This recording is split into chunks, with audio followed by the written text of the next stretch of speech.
And now, all of a sudden, just because they are killing Muslims, वो उनका genocide कर रहे हैं, and that is something which is the actual, the constitution of Hindutva.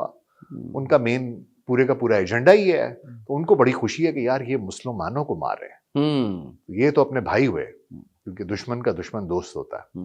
तो उन्होंने उस बेसिस के ऊपर जाकर उनके कदमों पे सर रख दिया है. और हालांकि उसका सरीहन नुकसान भारत को हो रहा है.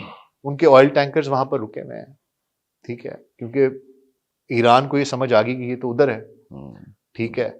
इसी तरह अभी जब वो इतना खुल्लम खुल्ला इसराइल का साथ देते हैं, तो जो खलीजी ममालिक हैं उनको भी नजर आ रहा है कि ये क्या कर रहा है और किस तरफ को जा रहा है. बिल्कुल सही. तो this is not helping India in any way, and because the policy is totally twisted.